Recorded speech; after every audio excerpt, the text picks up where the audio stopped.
Alonga Boni Benjamin, commissaire divisionnaire principal, c'est le nouveau patron de la police nationale congolaise, est né à Gemena, dans le site Ubangi. La soixantaine révolue. Il a fait ses études primaires au passionnat Boyingi, ses études secondaires à Kotakoli, puis à l'institut Bongissa, où il décrocha son diplôme d'État en 1981. Le nouveau commissaire général de la PNC, du soldat de première classe jusqu'au grade du sergent en 1984 au sein des forces armées. En 1986, Alonga Boni Benjamin est nommé sous-lieutenant ici de la 16e promotion de l'école d'officiers de Kananga. Pétri d'intelligence, plusieurs formations militaires sont à mettre dans son parcours. Il s'agit notamment de cours de criminologie, de breveté d'état-major et autres. Le commissaire divisionnaire principal, Alonga Boni Benjamin, a exercé plusieurs fonctions, non seulement au sein de l'armée, mais également à la police nationale congolaise.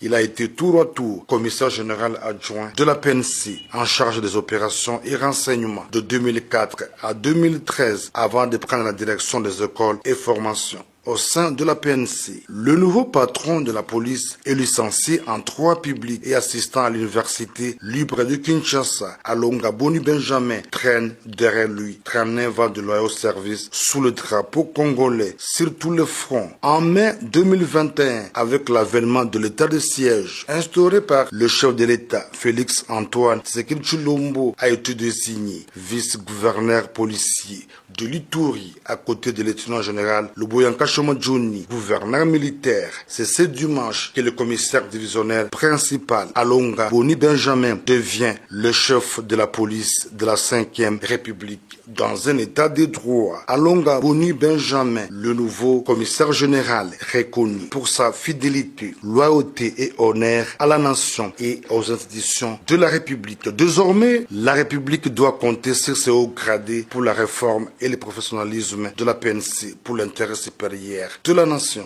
La police nationale congolaise en Ituri plus que déterminée à combattre le banditisme urbain en ville de Bunia. Pour preuve, 21 bandits arrêtés par ce service de sécurité ont été présentés au vice-gouverneur ce vendredi 31 mars par le commissaire provincial de la PNC Ituri, le général Sengelo Assegan, en présence de la population. La ville de Bunia et ses environs ont été secoués par une montée de la criminalité. En réponse à cette montée de criminalité, la police a engagé quelques actions qui nous permettent ce matin de vous présenter ces criminels assis ainsi que quelques biens volés et récupérés par la police. Sur place, certains biens volés ont été restitués aux propriétaires qui ont salué cette énième action salvatrice de la police.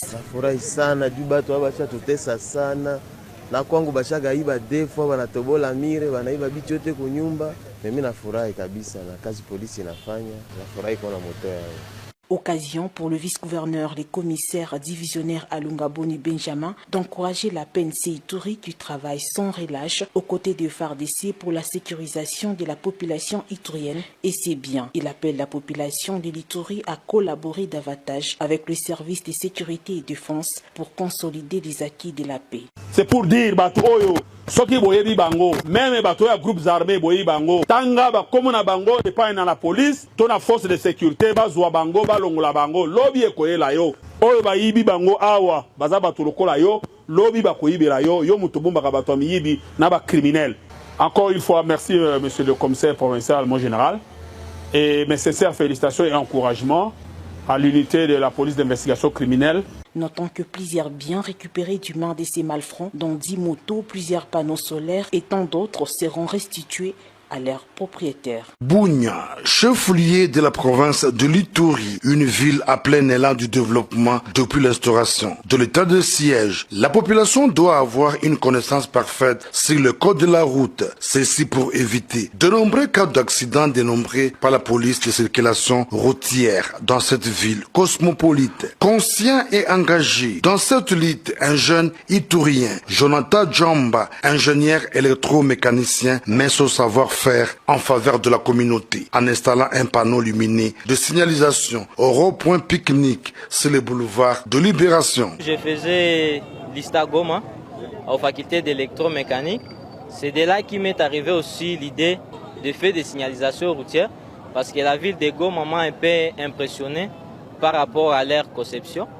Et lorsque moi je m'étais senti un peu capable aussi de le faire, je dois revenir dans ma province natale pour venir les produire aussi ici à Bunia. Certains habitants de Bunia pensent qu'il faut étendre cela sur l'ensemble de la ville. Vous savez que c'est parmi les denrées rares qu'on a connus dans la ville de Bunia. Nous avons accueilli l'installation de ces panneaux favorablement, avec beaucoup de joie, avec beaucoup de considération. Pourquoi cela? Parce que l'érection de ces panneaux visera à rétablir la sécurité routière. Grâce à ces panneaux, ça va diminuer le nombre ou le taux de l'accident qui se passe dans notre ville de Bunia. Bunia est devenue une grande ville. Il y a beaucoup de véhicules, beaucoup de motos. Ces panneaux de signalisation, vraiment, ça montre que nous tendons vers le développement. Dans un premier temps, c'est quelque chose qui est bien. Mais c'est qu'on souhaite qu'il y en ait beaucoup, parce qu'un seul, ça ne va pas.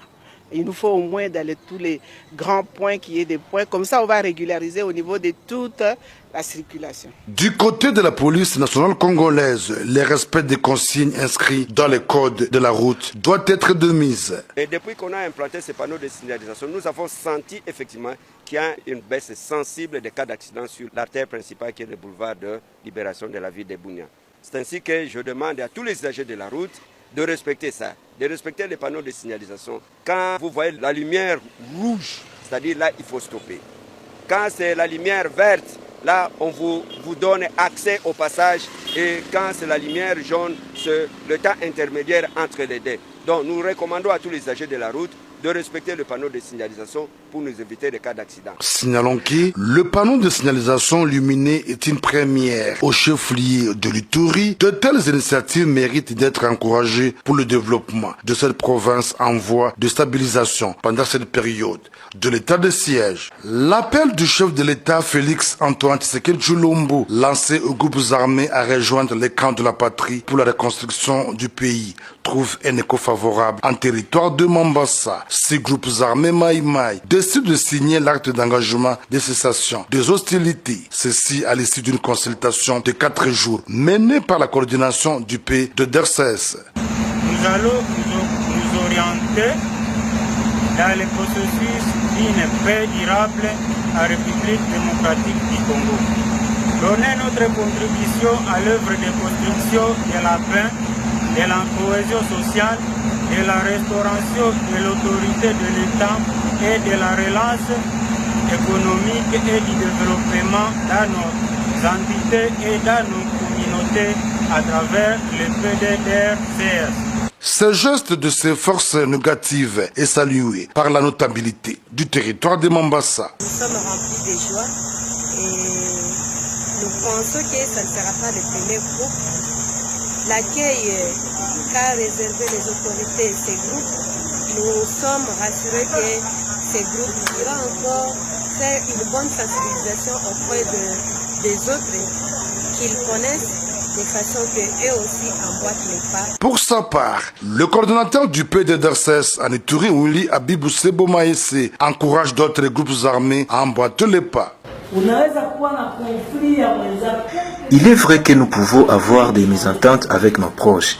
Quelle que soit la plaire de celle-ci, nous devons savoir que par les armes, nous ne saurions résoudre nos problèmes. Par contre, on ne fera que s'affausser davantage.